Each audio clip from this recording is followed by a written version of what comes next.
Merci beaucoup, Monsieur le Président. Je suis honorée et je me sens privilégiée de prendre la parole à nouveau sur le projet de loi C10 ce soir. Je suis toujours honorée de prendre la parole sur le territoire non cédé des Premières Nations dans ma région et c'est toujours aussi un privilège pour moi de servir mes commettants à Nanaimo, Lady Smith, qui comprend diverses Premières Nations. Aujourd'hui, c'est la Journée nationale des peuples autochtones. C'est une journée qui vise à célébrer l'héritage culturel riche et les différentes cultures et traditions des peuples autochtones du Canada. J'ai parlé à diverses organisations à propos du projet de loi C10. J'ai parlé... Bon, souvent, on dit qu'on est un peu comme des partis indépendants. Le Parti vert n'a pas l'occasion nécessairement de poser des questions aux témoins. Donc, j'ai organisé mes propres séances, mes propres réunions avec divers intervenants. J'ai entre autres rencontré les producteurs d'APTN. Et ce soir, j'aimerais parler de l'importance des voix autochtones dans notre milieu de radiodiffusion. Si on se fiait seulement au contenu américain, on aura encore la vision de Pocahontas de Disney sur les peuples autochtones. Il est très important d'entendre ce que les Autochtones ont à dire. Au début des années 90, mon père a trouvé une lettre d'Elizabeth Shaw.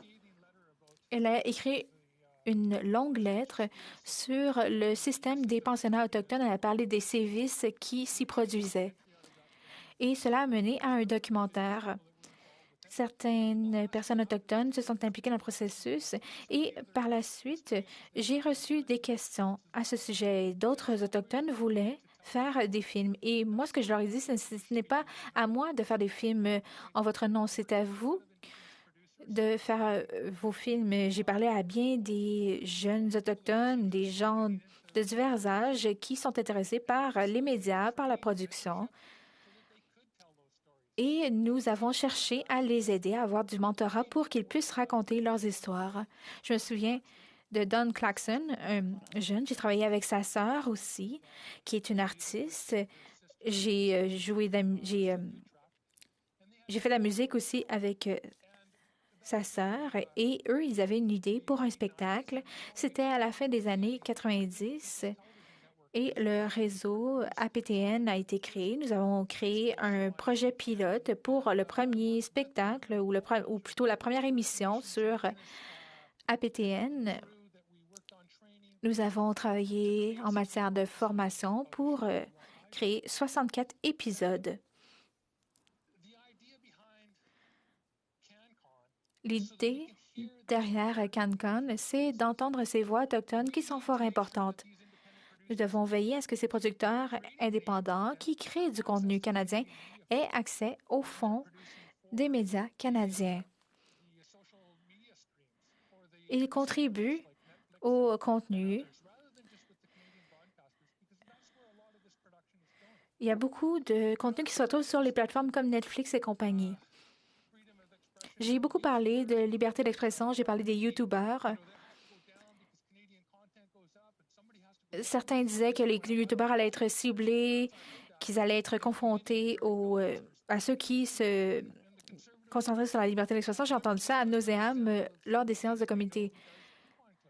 Les conservateurs ont parlé d'une personne qui a fait des vidéos sur du couponing. Et moi, je suis allée sur YouTube, j'ai vu qu'il y avait des vidéos qui commentaient des jeux vidéo, qui montraient des manucures. Il y a toutes sortes de contenus. Comment savoir si c'était canadien?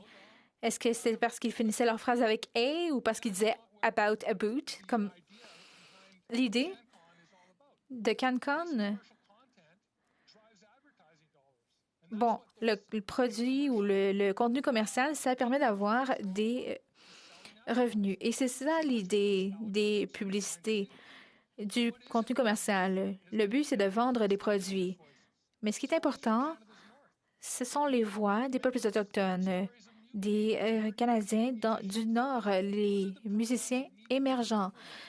Nous devons pouvoir découvrir ces artistes et ces divers programmes. C'est important d'en apprendre sur les uns les autres, sur diverses histoires canadiennes. On ne doit pas être complètement plongé dans le contenu américain. J'aimerais parler d'une histoire en canadienne qui est d'importance. Au cours des dernières décennies, nous avons appris de plus en plus ce qui s'est passé au gouvernement. Le gouvernement a tenté de commettre un génocide culturel contre les Autochtones avec les pensionnats autochtones. La CVR a fait rapport en long et en large de cet enjeu et cela a mené à d'innombrables appels à l'action. Il y a eu de la ségrégation dans les hôpitaux. Ça a été géré par le gouvernement. Et ces hôpitaux ont toutes sortes d'histoires d'horreur aussi. Et j'ai parlé aussi de ce qui s'est passé à Nanaimo. Il y a bien des gens dans ma circonscription qui n'ont même pas idée de ce qui s'est passé dans ma circonscription il y a des années. Il y a un film qui a été créé sur la sécurité dans le milieu de la santé. Et dans ce film, l'idée, c'était de raconter aux professionnels de la santé qu'il y a un héritage de racisme dans le milieu. Les peuples autochtones souvent rechignaient à demander de l'aide parce qu'ils avaient besoin d'aide. J'ai parlé du traumatisme vécu dans des hôpitaux à Nanaimo. J'ai entendu des histoires horribles. Certains se sont retrouvés à l'hôpital, puis ils sont disparus. Ils ne sont jamais revenus à la maison. J'ai parlé à la vice-présidente elle travaille à l'Université de Vancouver. Elle a documenté des histoires dans ces hôpitaux. Elle a donc ramassé une série d'histoires qui sont bien sûr terribles, mais certaines personnes malades sont rendues à l'hôpital, on leur a donné des antibiotiques, ils sont retournés à la maison, puis ils sont décédés. Le consentement pour les traitements médicaux. Les dispositions ont été établies dans les années 60, mais on n'a pas demandé le consentement aux peuples autochtones pour l'hospitalisation ou pour leurs traitements médicaux. Le système était paternaliste et une personne autochtone pouvait même être arrêtée par la GRC si elle refusait d'aller voir un médecin. C'est une mentalité raciste et terrible. Des femmes autochtones ont été stérilisées sans consentement. Des patients ont été victimes d'expériences médicales sans donner leur consentement. Bien des gens dans les communautés autochtones ne savaient pas ce qui se passait avec leurs proches. Des enfants sont morts, des enfants ont été adoptés et leurs proches n'ont jamais été avisés de la chose. Certains se sont rendus à l'hôpital et des années plus tard, ils ne savaient même plus comment ils s'appelaient, qui ils étaient ou d'où ils venaient. Que sait-on de cette histoire terrible?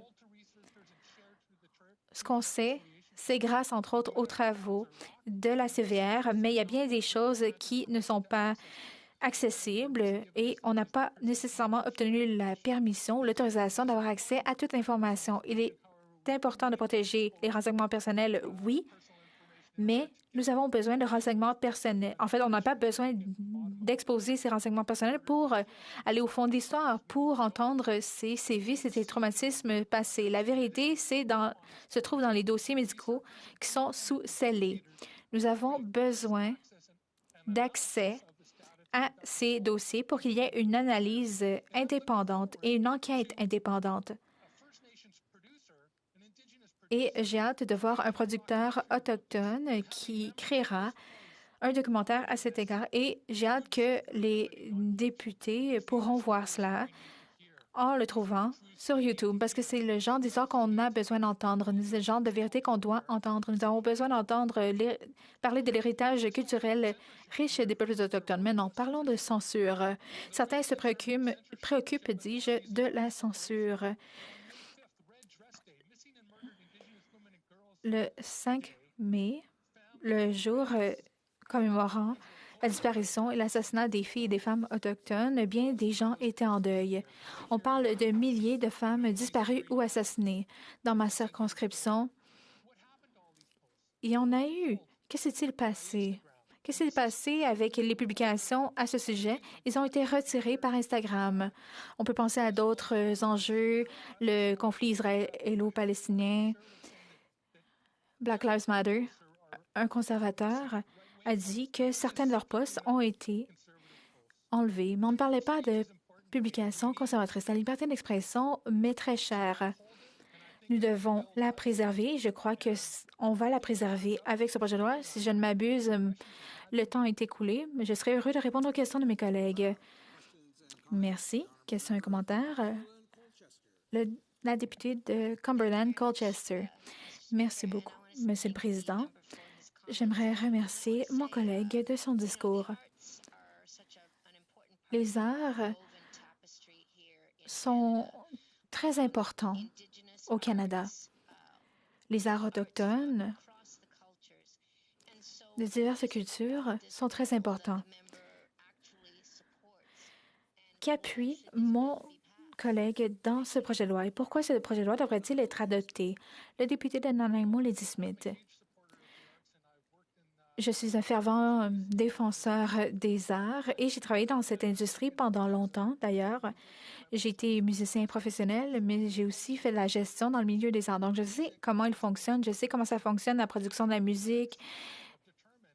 Et j'ai parlé des 4 critères de CanCon pour le contenu canadien. Et pour la certification du CRTC, c'est très clair. C'est très clair, les critères. Qui est le producteur, qui est le créateur. Il y a 6 points sur 10 qu'il faut atteindre pour cocher la case du contenu canadien. Nous avons besoin d'entendre diverses voix. Nous devons appuyer le contenu canadien parce qu'il y a bien des histoires qui méritent d'être racontées dans ce pays. Questions et commentaires? Le député de Battle River, Crowfoot. Merci beaucoup, Monsieur le Président. J'ai écouté avec attention le discours de mes collègues. Mon collègue est très passionné. Il a parlé des histoires autochtones qui méritent d'être racontées. Par contre, quelque chose me préoccupe. Cette idée de permettre à l'État, ou dans ce cas-ci, un agent de l'État, le CRTC, de prioriser quel contenu répond adéquatement aux critères ou est adéquat pour tel ou tel algorithme. Voilà ce qui me préoccupe. Si l'État voudrait diminuer le contenu historique, alors il mettrait ce type de contenu qui est important pour mon collègue en péril. Donc, est-ce que mon collègue pourrait parler de cette préoccupation quant à l'intervention de l'État? Les libéraux pourraient décider ce qui est offert ou pas. Comment réconcilier cela avec la protection de la liberté d'expression pour entendre justement ces voix dont il a parlé, afin qu'on puisse entendre ces histoires canadiennes? L'honorable député de Nanaimo, Lady Smith. Le CRTC n'a pas réduit au silence des artistes par le passé. Rick Mercer s'est moqué des politiciens pendant des années. Personne ne l'a réduit au silence. Je pense que le député n'a jamais lu le projet de loi. Ce que les conservateurs doivent savoir, c'est que la loi de 91 a été créée par le gouvernement de Mulroney, par les conservateurs de Mulroney. Et cette loi indique clairement, et c'est encore dans la loi, cette loi doit être appliquée et lue d'une façon qui est cohérente avec la liberté d'expression, la liberté journalistique qui est garantie aux organisations des médias. C'est ce qui est dans le projet de loi qui a été rédigé en 91 et qui se trouve encore dans la loi sur la radiodiffusion. Juste pour une courte question, alors la députée de Rosemont-la-Petite-Patrie. Merci, Monsieur le Président, et j'apprécie encore la dernière réponse de mon collègue de Nanaimo, Lady Smith. Je trouve ça assez savoureux. Je voudrais l'entendre sur le fait, qu'est-ce qu'il pense sur que les câbleaux distributeurs qui sont de moins en moins nombreux et qui ont de moins en moins de clients sont les seuls à contribuer à la production de contenu original canadien et que des géants comme Netflix, Crane, Disney+, ou YouTube soient exclus et ne puissent pas aider la production artistique et culturelle au Canada? Député de Nanaimo, Lady Smith. Well, I think it's about Je pense qu'il est grand temps que ces géants du Web s'engagent à contribuer au contenu canadien, qu'ils contribuent au Fonds des médias du Canada Et c'est l'un des amendements que j'ai proposé justement, que le Fonds des médias soit accessible aux producteurs indépendants qui produisent pour ces services de diffusion en continu. Donc, que quelqu'un qui produit pour YouTube puisse avoir accès au Fonds des médias du Canada pour raconter de bonnes histoires canadiennes.